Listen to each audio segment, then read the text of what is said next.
Y cuando digo lo del túnel del tiempo, si los datos que, bueno, algún avisado periodista como mi papá, Humberto de Feo, no le erró, me voy a remontar a Radio Ariel, allá por el año 1964. Fíjese que yo apenas tenía, creo que 2 años, cuando ahí en lo que hoy es, creo que Radio Continente, la vieja Radio Ariel, hicieron sus primeras grabaciones en la fonoplatea, seguramente. Me estoy refiriendo a los Mockers, me estoy refiriendo a quien vemos en imagen, a Jorge Fernández, integrante, guitarrista de los Mockers. Jorge, a la distancia, un abrazo, bienvenido aquí a Arriba Gente, ¿cómo te va?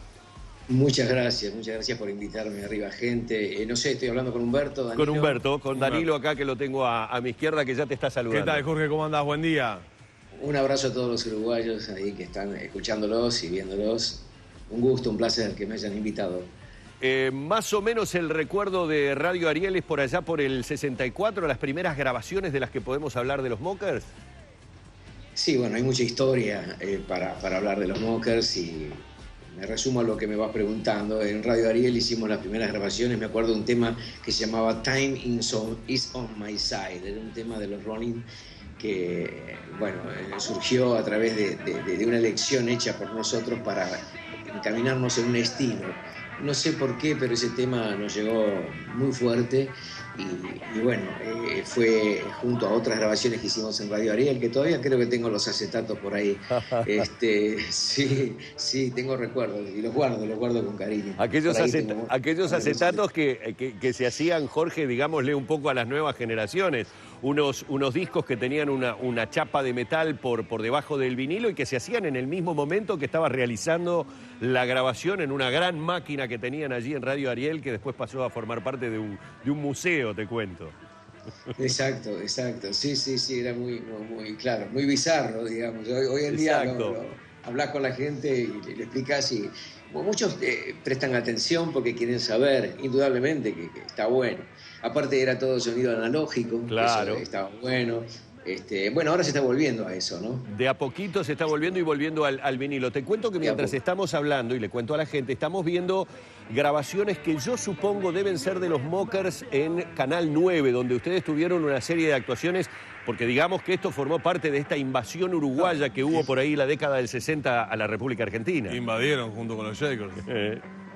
Sí, la verdad que un año antes habían venido los Shakers y habían causado furor. Los Beatles eran, digamos, la banda más conocida y más difundida en todo el mundo. Los Rolling Stones eran una banda transgresora, una banda que realmente generaba un tipo de música totalmente distinta a la que hacían los Beatles, con armonías más sencillas, pero con un rock interno que era impresionante, era arrollador. Uh-huh. Y bueno, eso nosotros lo mamamos desde muy chiquito, teníamos 16, 17 años, calculá vos, ¿no? Así que de ahí aprendimos un montón. Después ya seguimos componiendo canciones nosotros y bueno, generamos un estilo propio. La voz de Polo es única, realmente, lo sigo diciendo y sigo afirmando. Es una persona que sigue cantando como los dioses y bueno, hubiese sido muy lindo que lo hubiesen escuchado nuevamente. Pero bueno, vamos a ver si se da la posibilidad en algún momento, después que Julio, nuestro bajista, se recomponga de una operación. Vamos a intentar de hacer alguna actuación en Montevideo o en Uruguay, donde sea. La verdad que el cariño, los afectos y todas las raíces que nosotros tenemos en Uruguay es imposible, digamos, de que se puedan cortar. O sea, siempre estamos muy atentos a lo que pasa y a lo que va a pasar hoy, ¿no? Jorge, te imaginarás que estamos impregnados de Rolling Stone por todos lados. Primero, por lo que fueron los 3 shows en Buenos Aires, donde nos llega información permanentemente. Ahora por lo que va a ser este espectáculo, este show en Montevideo. ¿De dónde sale o cómo surge esa simbiosis que tuvieron ustedes desde los Mockers con los Stones? Bueno, esto surge porque tocábamos ya con Esteban desde el año 62, 63, hacíamos fiestas que correspondían al final del curso de todos los años en el Liceo Zorrilla de San Martín, donde cursábamos. Y de ahí, a través del desarrollo musical que veníamos haciendo temas de Choice Checker, hacíamos temas de los pickups. Surgió el tema de buscar una identidad al grupo distinta, algo que realmente nos llegara. Y en eso surgió la posibilidad de conseguir algunos LP, algunos vinilos, que nos traía una azafata de Europa. Llegó justamente a nuestra Aftermath, llegó los primeros temas de los Rolling Stones, y ahí dijimos, esto digamos, nos moviliza, realmente creo que es la música que debemos seguir. Bueno, después apareció Polo, que pudo justamente tener una voz muy parecida a la de Mick Jagger. No es que él se disfraza de Mick Jagger, tiene un sonido que es muy particular, y bueno, la simbiosis esa se dio, y a través del trabajo cotidiano, de los ensayos que veníamos haciendo en la casa de Esteban, me acuerdo, ahí en Boulevard Artigas, como le llaman, música garage, ¿no? No era un garage, sí, era el garage, ¿verdad? Ahora que me acuerdo del garage de la casa de Esteban, surgió el hecho de trabajar mucho sobre ese estilo, y tocábamos, por supuesto, Ruta 66, Painting Black, Let's Spend the Night, todas estas cosas que ahora, bueno, la van a escuchar hoy, ¿no?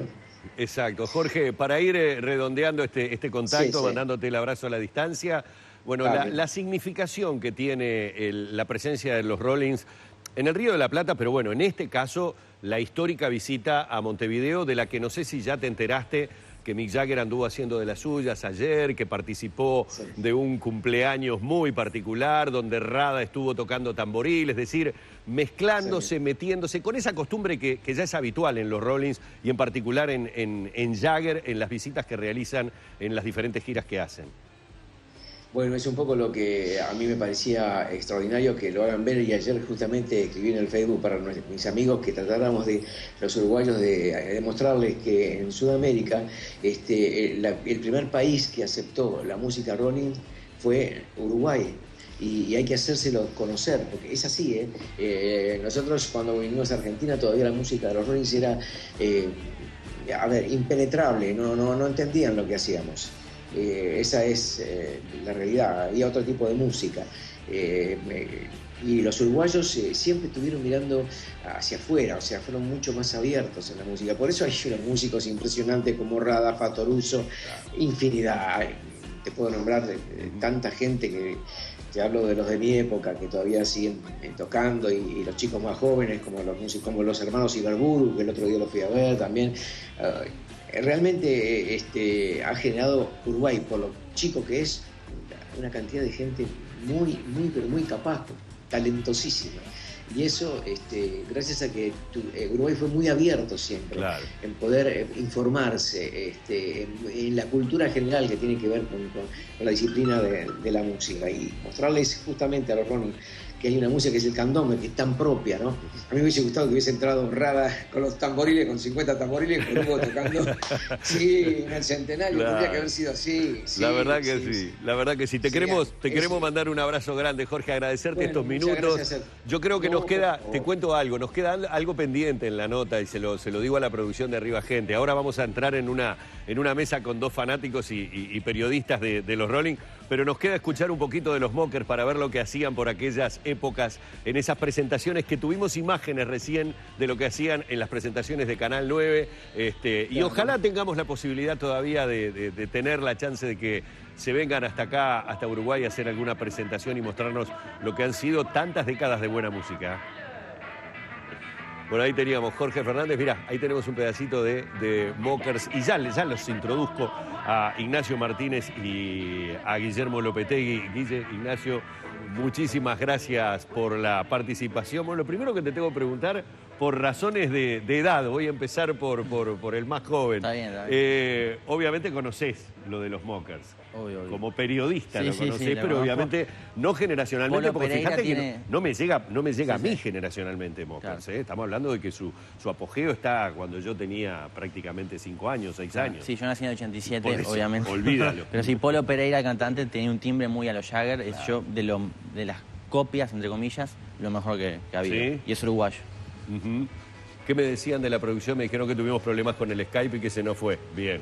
Gracias, me había percatado de ello. Igual, me permito corregirte, los del palo le hicimos los Stones, no los Rolling.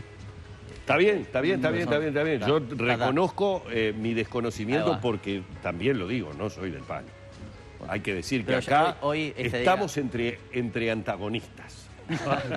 Para nada, porque eso es lo que le preguntaría a Guillermo. ¿De dónde viene esta supuesta tradición de cierta generación, obviamente a la que no pertenece Nacho, de o eras de Beatles o eras de los Lo que Rolling? pasa es que pertenecíamos, yo tengo 60, ¿no? Y tú mencionabas hoy el año 64. Yo en el año 64 tenía 9 años y estaba fascinado con A Hard Day's Nights, ¿no? Es más, yo vivía en el barrio, en esa época vivían en Caraguatay, entre Boulevard Artigas y Quijote, que nunca supe si era La Figurita o Jacinto Vera, dónde empezaba uno, terminaba el otro.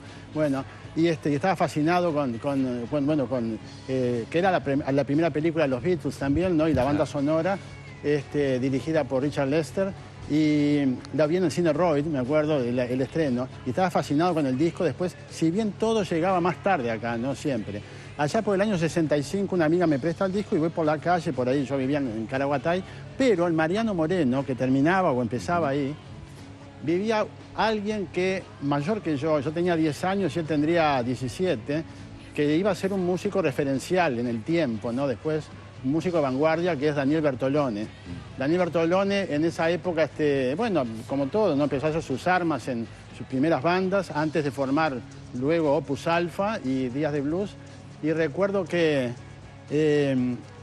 me vio con el disco de los Beatles y me dijo, vení, te voy a mostrar, te voy a prestar, escuchá esto, año 65. Yo miro así, de nuestra inspiración, Out of Our Heads, el primer disco realmente... ¿La versión inglesa o la edición estadounidense? La versión inglesa. Ahí va. Sí, la versión inglesa... Que no tenía Satisfaction. Perdón, entonces la de Estados Unidos pues tenía Satisfaction y claro, tenía The Last Time, que es el primer riff, claro, decía Keith Richards, decía que el primer riff que hizo, que le salió una noche en un hotel, era lo que después va a ser The Last Time, ¿no? Y estaba Satisfaction y ya lo primero que me llegó fue esa tapa, ¿no? La tapa con una foto muy especial, ¿no? Una foto que sacó David Bailey, gran amigo de los Stones y en general, ¿no? Y en particular de Mick Jagger. ¿Qué ocurre? En esa época, el que fue el primer manager de los Stones, y que menciona Ignacio en la nota que salió en la diaria, muy buena nota esa, Andrew Oldham vio que ya había un grupo de rockeros carilindos, bien, que se estaban por convertir en el tesoro real de Inglaterra, que eran los Beatles. Entonces dijo, bueno, ya que tenemos un grupo prolijo, vamos a hacer un grupo desprolijo. A tal punto que cuando sacaban fotos y no salían bien enfocados, él decía, no, déjenlo así. O sea, empezó a alimentar, ¿no? esa imagen, claro. Cuando en la realidad los Rolling Stones, los integrantes, en particular Mick Jagger y Keith Richards, sobre todo Mick Jagger, nació en Dartford, en Kent, venía de una familia de clase media, no diría alta, pero una clase media importante en donde el padre... ¿no? Universitario, claro, ciudad economía. En realidad están como cruzadas las características de unos y otros. No, universitario, pero aparte el padre de él era un famoso profesor de educación física que había hecho algunos libros sobre la importancia de cuidar el cuerpo y qué causalidad, ¿no? Que Mick Jagger, bueno, el físico que tiene, no privilegiado, pero aceptó, entonces ¿qué pasa? Aceptó adoptar esa pose, ¿no? De medio de outsider, ¿no? Cuando en definitiva ellos venían de un entorno intelectual superior al de los Beatles, que venían de extractos más bajos en Liverpool, ¿no? Y que sobre todo vivieron una vida mucho más desenfrenada en Hamburgo, en toda la etapa de Hamburgo, claro, que los propios Rolling Stones. Pero más allá de eso, igual hay una diferencia musical entre los Beatles y los ni Rolling. que hablar, por supuesto. Vos hablás de Last Time. ¿Una diferencia musical? No, hay varias. Son muchas. Muchas, claro. pero la principal es guitarrera, o sea, los Rolling Stones basan su música en riff, que para la señora que no sabe lo que es, le digo, son melodías de guitarra que se repiten Claro. ad eternum. El de Satisfaction es el más famoso. Y se convierte en la referencia a Ahí cada está. canción. En cambio, sí. los Beatles, excepto Day Tripper y otros temas, no eran muy de los riffs. Y Sí. el poder de los Beatles estaba en las melodías vocales. Claro. ¿no? De hecho, armonizaban los... Claro, había Los armonías. Rescatan la Claro. balada que Y renace. tiene mucha más participación coral. Claro, los Rolling Stones es obviamente. una banda de guitarra, de juego de guitarra más allá, y además las raíces. Los Rolling Stones una base bluesera que los Beatles no tenían. ¿no? De hecho, los Rolling empezaron haciendo versiones de blues y han hecho blues ellos mismos, pero los Beatles, excepto en el álbum blanco y Air Blues, que es más bien Sí, yo sé. un chiste de Lennon, no hay blues en los Beatles. Que para el que no es rolinga, para que no siga los Stones. Esto maníaco, o sea, hablamos Bueno, de maníaco, está hablamos bien. de maníaco. Estas mesas rolingas ya se las presentamos. Claro. Para que no sigan los Stones. ¿Cuál es el disco o canción que los coloca definitivamente? Y bueno, Satisfaction. Satisfaction. Sí, para mí por lo menos es... Sin embargo... Ahí arranca el camino. Pero sin embargo cabe destacar que esa supuesta rivalidad Beatles-Stones no era cierta, No porque era primero real. que Mick Jagger eran muy amigos, Muy amigos. y además Paul McCartney y John Lennon les dieron una canción que es I Wanna Be Your Man, que se convirtió en el primer número 1 de los Stones. En ese sentido fueron muy inteligentes los dos en manejar Sí, sí, eso ahora. que se generó. Y les pregunto ahora, esto sí para los dos. Primero a vos, Ignacio, ¿hasta dónde el fan de los Rolling es por su música, pero sumado a lo que hablábamos recién, a lo que decía Guillermo recién, a esa cultura, a esa desprolijidad que vinieron a instalar, a esa lengua que tenés como característica, digamos, como yo diría que marca registrada En mundial? estos momentos, por el look de Ignacio, él puede ser Keith Richards, yo soy Jagger, ya en la época de Claro, porque del fashion. uno, sí. uno entiende o por lo menos lo percibe así, que va más allá del tema de la música propiamente dicha o de lo que expresaron con sus canciones. Yo creo, como melómano, soy fan de la música, a mí primero me vino la música. Bien. Y es lo que me mueve, lo que me emociona. Aparte también toco la guitarra, una vez que tocas la guitarra te das cuenta, bueno, esto es una genialidad. Después, obviamente, está la mitología, las anécdotas, todo eso, muy lindo, pero a mí, o sea, la lengua no me dice nada sola, es la música. Es la música, pero Yo ¿y si llevo hubiera- la lengua porque pero soy ¿y si hubiera fanático sido de- a la inversa, si con la música que hacían hubieran sido de trajecito y corbata, hoy venías de traje, camisa y corbata a la nota? Y no puedo saberlo. Si no tiran las Torres Gemelas, no sé qué pasaba. Entonces me parece a mí que, digo, se mantiene hasta una actitud que tiene que ver con la música y el mensaje desprolijo de los Stones hasta el día de hoy. Bueno, lo que pasa es que lo de la Estamos hablando de 50 desprolijidad... años, parece la una de- barbaridad. Pasa que la desprolijidad ya se perdió, ahora ya es una empresa de No, rock. pero incluso la desprolijidad, si uno ve algunos videos de la primera época, sobre todo algunos conciertos del año 64, en donde está Brian Jones, que era mi ídolo en particular, que fue aparte el fundador del grupo, le dio el nombre al grupo, etcétera, ¿no? Bueno, después y fue un genio, multiinstrumentista, pero si uno lo ve en esa época, ellos al principio se vestían... Brian Jones estaba siempre de chaleco, Sí, sí. corbata, y muy atildado. Sin embargo, después va cambiando. Ya cuando el rock empieza a fusionarse con sonidos de la India, etcétera, orientales, y ahí Brian Jones empieza a experimentar, y eso se nota mucho en sus majestades satánicas, pese a que Keith Richards dice que es un desastre el disco, no, hasta hoy dice... No, y el citar que toca en Paint in Black, que la Claro, escuchamos exacto, un Paint in Black, claro, Paint in Claro. Black, sí. Pero había, es como dice Ignacio también, o sea, lo importante es la música. Lo que pasa es que en mi caso, con 10 años, que yo tenía 10 años cuando me llega por primera vez Bertolone me trae ese disco, claro, yo uní dos cosas. Por un lado la fascinación de la música y por el otro lado la fascinación de ver que era un grupo que se apartaba de lo que era esa línea supuestamente disciplinada de los Beatles, que era una fabricación de Brian Epstein también, ¿no? El manager de los Beatles, ¿no? Por Sí, supuesto. Lennon era un reventado como Era un Rolling reventado, Stone, ¿no? exactamente. Bueno, para decirlo pero, fuerte y pero mi fanatismo llegó a un punto en el cual, allá por el año 69, ya había muerto Brian Jones, el año 69, estaba en el Liceo Rodó, tenía un afiche de Brian Jones en la cabecera de mi cama y vi detenidamente que no tenía pestañas, me parecía. ¿Y qué hice? Me corté las pestañas para tener un poco más el look, ¿no? Claro, Y bueno, sí, claro, sí, llegó. No, y por supuesto estaba todo el tema ese de las drogas, etcétera. Sí, todo hay ese- historias de Pero vida no atrás. te inyectaste heroína porque No, no, Claro, no, claro. Por las dudas. No, pues si no un Le peligro. pintaba con un dry pen así en el colegio y bueno, sí, para hacer creer que... Ahí sí, está. ¿Vos lo viste en el 2006? En el 2006. En Argentina. En Argentina, fue mi primer show. Claro. grande. ¿Cómo soportan con el paso del tiempo espectáculos de estas características? Bueno, mira, yo los empecé a escuchar en el 2002, cuando cumplieron 40 años, que hicieron la gira de los 40 años, que no vino por Sudamérica por plena crisis. Y yo ya pensaba que no los iba por ver, decía, después de 40 años ya está, se Claro. despiden. Sacaron un disco nuevo, los vi y después salieron por los 50 años. Y ahora es impensado que hubiesen venido acá, yo no lo pensaba. O sea, este es un país futbolero, es como que se haga un mundial acá, que vengan los Rolling Stones, o que sea un gran premio de Fórmula 1. Es algo que no... Claro. Es histórico de verdad, no es... Y les pregunto a los dos, esto que vimos apenas por segundos, esta incursión de Jagger en una reunión íntima, ¿verdad? Con un reconocido percusionista y luthier uruguayo, en donde, bueno, allí aparece también, obviamente, entre otros, Rubén Rada. ¿Qué les significa a ustedes? O sea, ¿qué les genera? Porque yo me tomé el atrevimiento de decir... Si a mí me generó hasta cierto grado de emoción, imagino para un fan. No, a mí envidia, porque no estoy ahí yo. Esa es la verdad. ¿Querés preguntarle al Lobo por qué no estás ahí? Dale. Lobo, buen día, ¿cómo te va? Buen día, bien, por suerte estamos acá tranquilos en el patio de casa. Está bien, te cuento que está... Mirando la pantalla y la comunicación es tremenda, ¿no? Porque Es brutal, ¿no? estamos hablando y estamos viendo imágenes, por ejemplo, ahora del patio de casa anoche cuando vino la figura del rock que es Jagger. Para tu cumpleaños, ¿cuántos cumpliste?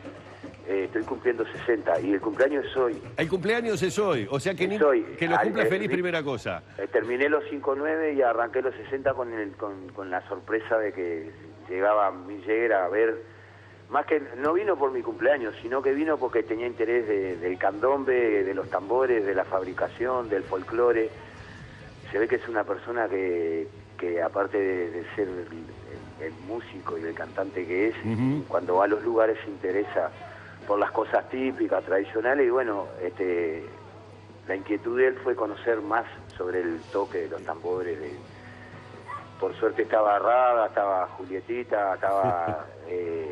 Dinamita Pereda, estaba Francisquito Fatoruso, o sea que Tremendo. estábamos ahí. Había tremendo cuadro. Había, bueno, si se quiere, sí.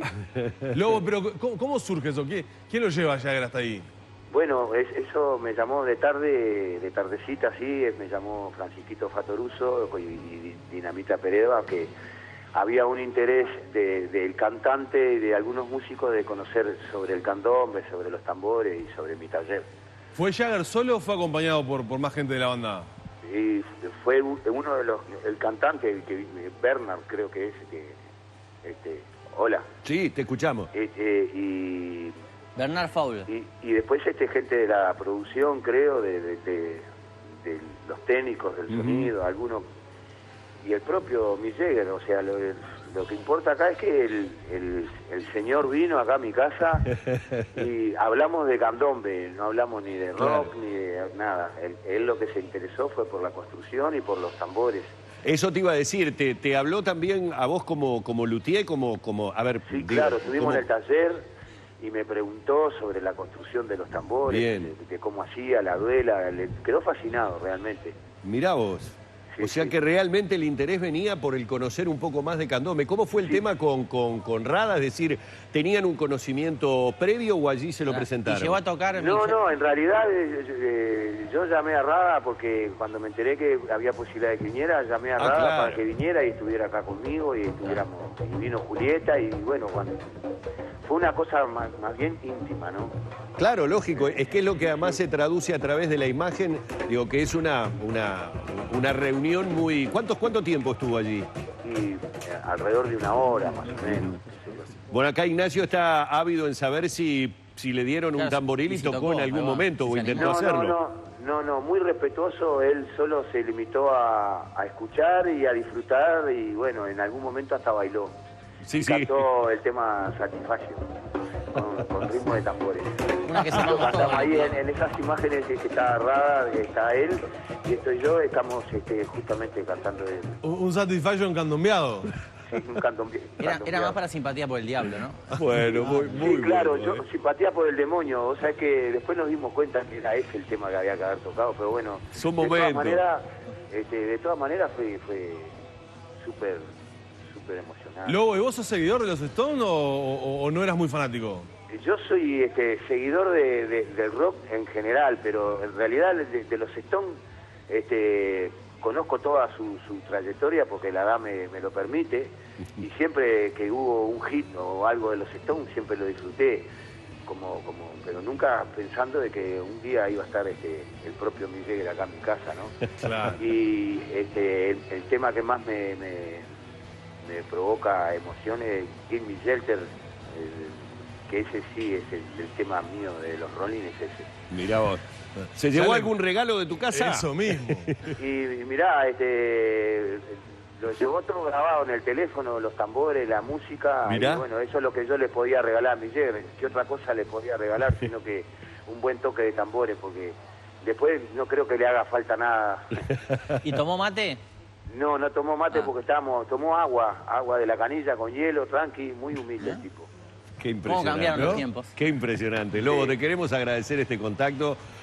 La verdad, quiero decirte que a través de vos hay un montón de gente que está muy emocionada porque el hecho de que, obviamente, una figura a nivel planetario, a nivel mundial, no solamente por lo que es como figura, sino por lo que significa desde el punto de vista musical, haya tenido un contacto tan directo con una música tan nuestra, digo, genera, seguramente el paso del tiempo le va a dar la verdadera dimensión que tiene este encuentro, pero genera realmente un motivo de orgullo muy grande y de alguna manera vos fuiste ese puente que nos hace sentir tremendamente orgullosos, así que feliz cumpleaños, inolvidable cumpleaños para vos. Sí, la verdad que sí, y agradecido, pero más que nada agradecido con el candombe, con la tradición, con los ancestros, porque esto podía pasar nada más que por ese motivo, porque yo me considero uno más, un luchador de lo que es la cultura, señor. y bueno,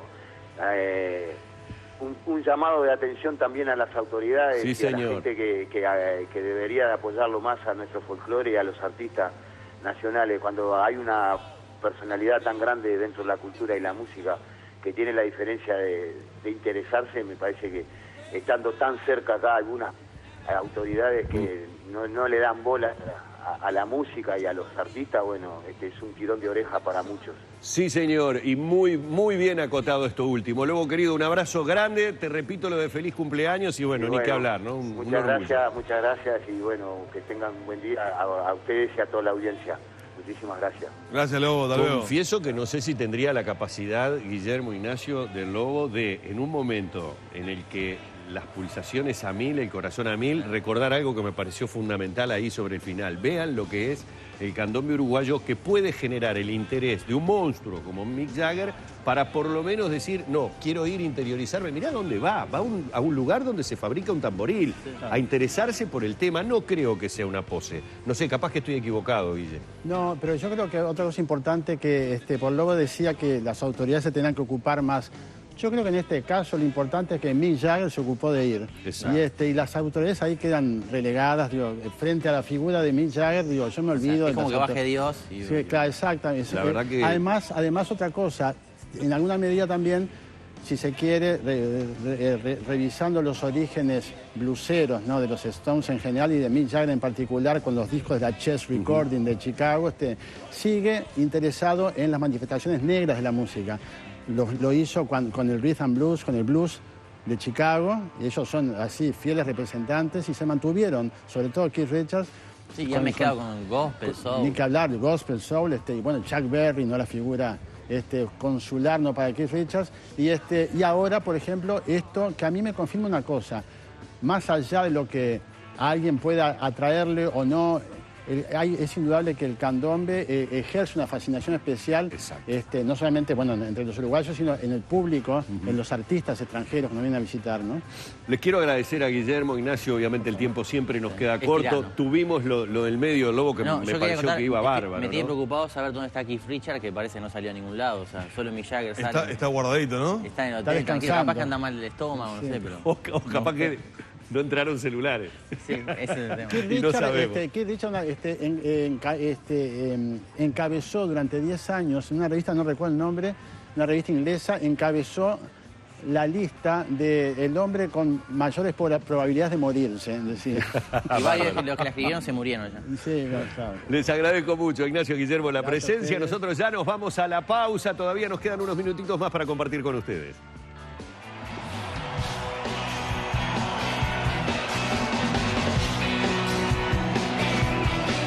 Hola Uruguay. Tenemos muchas ganas de tocar en Montevideo. We've never played there before. Vamos a estar ahí el 16 de febrero. See you soon.